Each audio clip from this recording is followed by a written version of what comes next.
মার্কিন নৌবাহিনীর একাধিক হুমকি ও অবরোধ উপেক্ষা করে ইরানি তেলবাহী জাহাজ নিরাপদে দেশটির জলসীমায় প্রবেশ করেছে।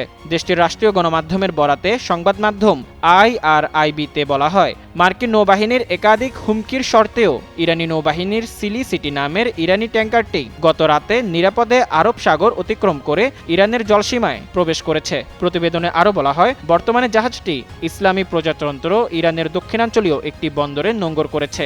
এছাড়া দীর্ঘদিন ধরেই যুক্তরাষ্ট্র ও ইরানের মধ্যে উত্তেজনা তীব্র আকার ধারণ করে আছে, বিশেষ করে তেল রপ্তানি এবং সামুদ্রিক চলাচলকে কেন্দ্র করে। ইরানের উপর আরোপিত নিষেধাজ্ঞার অংশ হিসেবে যুক্তরাষ্ট্র প্রায় দেশটির তেলবাহী জাহাজগুলোকে কড়া নজরদারি ও চলাচলে বাধা দেওয়ার চেষ্টা করে। অন্যদিকে ইরান তার জ্বালানি রপ্তানি অব্যাহত রাখতে নৌ সুরক্ষা জোরদার করেছে এবং বিভিন্ন সময় নিজস্ব নৌবাহিনীর সহায়তায় ট্যাঙ্কারগুলোকে নিরাপদে গন্তব্যে পৌঁছে দেওয়ার উদ্যোগ নিয়েছে। বিশেষজ্ঞদের মতে, আরব সাগর ও পারস্য উপসাগর অঞ্চল এখন বৈশ্বিক জ্বালানি সরবরাহের জন্য অন্যতম গুরুত্বপূর্ণ। এ এলাকায় যে কোনো উত্তেজনা আন্তর্জাতিক বাজারে প্রভাব ফেলতে পারে।